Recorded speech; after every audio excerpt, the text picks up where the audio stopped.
So 6 New England Patriots have opted out of this season due to the coronavirus. So I figured I'll just make a video, sort of break down what that means and what each of those 6 players mean for the Patriots. And is it a big blow or is it kind of a smaller blow? We'll start off with the least notable, Najee Toran. I don't even have any clips to show here in the background because he was a 2018 undrafted free agent with no career snaps to his name. He's an offensive lineman. Not too much to talk about there. I don't really know much about him, but maybe he could have. I mean, it is interesting that someone who is, you would think that, someone who's undrafted might be wanting to still make a name for themselves. But, clearly he's sitting out because he thinks that's the best move for him. And that's just the way I sit. I think that's totally fine. If you don't want to play, that's totally reasonable. We'll move on to Brandon Bolden now. Brandon Bolden is a halfback, but he kind of did it all. He was a fullback too, to some degree. He runs good routes as a back. Like on this play, it's going to be a cover 2 zone. And what's going to happen is that a receiver runs an out route to the bottom of the screen, and then Bolden runs a little bit underneath. Basically, the idea is that it's going to push a New England Jets player further deep. Bolden runs underneath, can make the catch, and maybe pick up some yards. It's a check down route more than anything, and after the ball is snapped, he's going to be open to make the catch, but you notice that a New York player is running in to try to make a quick tackle. However, Bolden is able to make the grab, makes one quick move, and then makes another quick move. Again, this isn't anything crazy. He's no superstar by any means. He's essentially been a special teams player for most of his career. Last year, he had 335 special team snaps and just 94 offensive snaps, but he was probably going to get a lot more snaps before he got injured. It seems like since Devlin went down, they were really, trying to figure out ways to make their offense work better, and he was someone they were trying to use to see if they could make it work better, but he got injured before they could do too much. So they need to get a fullback. They went out and they got Danny Vitale from, I believe that's how you pronounce his name. I'm not good with names. We all know this. From Green Bay. He's another guy who he's been mostly a special teams player. He had 56 more special team snaps than offensive snaps. He had 223 special team snaps. So again, he's a special teams guy more so than he is a real player, but he can do things well. Good blocking fullback, which is the main thing you have to do as a fullback. Like on this play, you're going to see 3 Philadelphia players rush in, and since there's only 2 offensive linemen in the area, the back in this game, which is Vitale, 45, he's the one who's going to try to make a block right here. And watch what happens.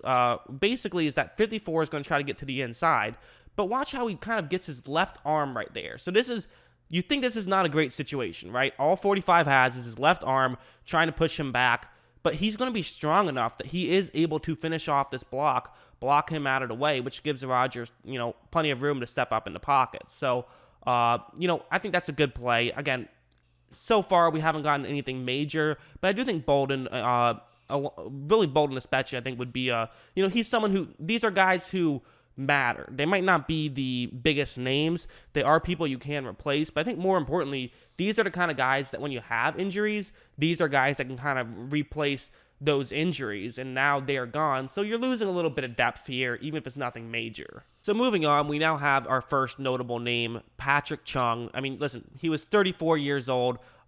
He was coming off a season where he did get hurt. He only played 654 snaps, but I still do like him. I still think he has some talent. Like on this play, it's a cover 2 man. And what's going to happen is that the player that he's going up against is going to be running about to the top of the screen. And if you notice where he's lined up, he is lined up much closer to the middle of the field. And the reason for this is because this is the disguise. They're going to have a cornerback blitz here. They don't want Pittsburgh to know this. And so in doing that, it's obviously going to put somebody a little bit out of position. And unfortunately for Chung, that's him right here. So, he's a bit out of position right now just due to the way the play starts. And with the route also being in the complete opposite direction of where he's going, it's kind of the worst of both worlds. And you notice right when the ball is snapped, largely just due to what happened pre-snap, there's a ton of separation. You can't really blame Chung too much for this one, I don't think. I mean, this is basically him doing what he's supposed to do. It just so happens that sometimes, the other team wins the lottery, and there's now going to be a big gap right there. So, this would typically be a catch. But what I like about Chung is he, and a lot of these veteran defensive backs is they know never give up. It's never too late to come back on a play. They say that in hockey. It's true in football as well. Don't give up. It's never too late to come back. And he is going to be able to come back and make a play. He knocks the ball out. So just a really good play, even though there was a ton of separation right there, to come back and make the play. We have 2 players left. There is Hightower. Hightower, he might be the biggest loss. It's either going to be him or Cannon, the guy I'm going to talk about next.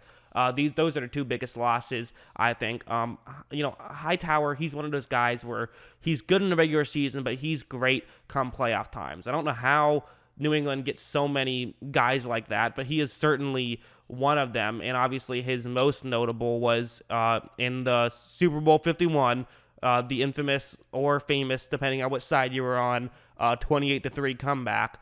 And this was the play where you're going to have 2 players run a twist on the defensive line. And this isn't that notable, but it is somewhat notable because it's going to get the tackle not as far to the outside. And it's really going to guarantee the tackle doesn't pick up Hightower in any way. So the only person that can pick up Hightower is going to be the halfback, Donta Freeman. Also, have I been calling him Donta or Dante? I know it's Dante. I accidentally say Donta. That's how it reads in my head. Dante Hightower. If I mispronounced it earlier, I apologize. But anyways, you're going to see that basically, we've all seen this play a million times. But what you're going to see is that Freeman doesn't notice it right away, but also look at Hightower's speed and how he reaches for the ball and is able to knock it out. Again, it's just he's a big-time player, and he makes those big plays. If you watched my very long Kyle Shanahan story sort of series that I made, if you would notice on this play, there was actually a moment where there was a player wide open downfield, but Ryan just didn't have the time to get there because Hightower made the play. If Hightower got blocked by Freeman, that's a touchdown the other way, and the Patriots don't win this game. Last but certainly not least, their starting right tackle, Marcus Cannon, he is going to be opting out. And this is a big blow for them, I think. I think Cannon's just a really good player. What's going to happen on this play, this will be a good example. He's going up one-on-one against the Baltimore edge rusher. The Baltimore player, what he's going to do is he's going to try to fake as though he's going to the outside, then try to get to the inside, run a quick swipe move, try to hit Cannon's left arm out of the way, and run to the inside and get the Brady. That's his plan right here. But the problem is that Cannon has arms like cannons. Like, you can't really swipe his arms out of the way. He is ferocious. And watch how he's going to basically hit his assigned man with his left arm right there and just stops him in his tracks. Again, his arms and his hands are just fantastic. And that's really, he was a big part of their Super Bowl run when it was him on one side and Trent Brown on the other, and just 2 big, strong guys. It's hard to move them in any direction.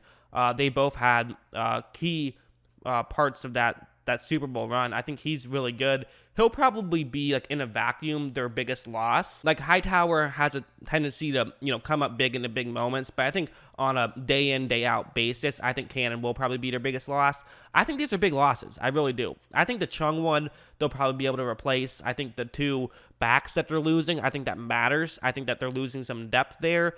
You can get over that, but it's certainly a bit unfortunate. And then I think Hightower, again, you're losing a starting linebacker when they already lost some defensive pieces. So this has been a bit tough. And now you're losing a starting tackle.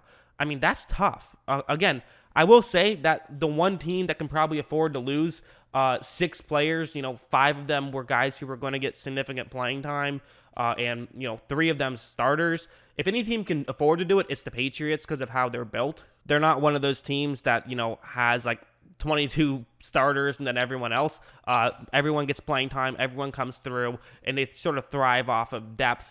I do think trying to replace Cannon will be the most difficult thing. I think they'll be able to replace Chung. I think they'll be okay with that. And again, he was a question mark anyways, 33-year-old defensive back. Who knows what happens?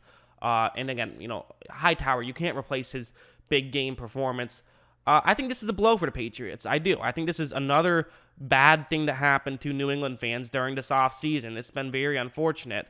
Again, assuming we still have a season, which I still think we will. I think that the NFL is, unless they're legally not allowed to, I think they're going to have a season to some degree. But it's definitely a blow to New England. And I do think that there is something interesting about maybe it's because these guys, they already have Super Bowl rings, so they're not like losing a season that way. It's really the financial aspect for the most of them, probably. And also, I mean, I know, some of these players have kids, so you do have to just, personally, I think I respect, again, who cares? I'm not here to talk about if I respect their wishes or not. It's more just about the football aspect of it. But I do respect that, some guys say, hey, I'd rather not risk anything, which is fair enough, I think. So yeah, I guess that's what I think. That's my thoughts, my immediate thoughts to how badly or not so badly this can work. I mean, I do think it's going to be I think it's a loss. I still think the Patriots have a real shot to make the playoffs.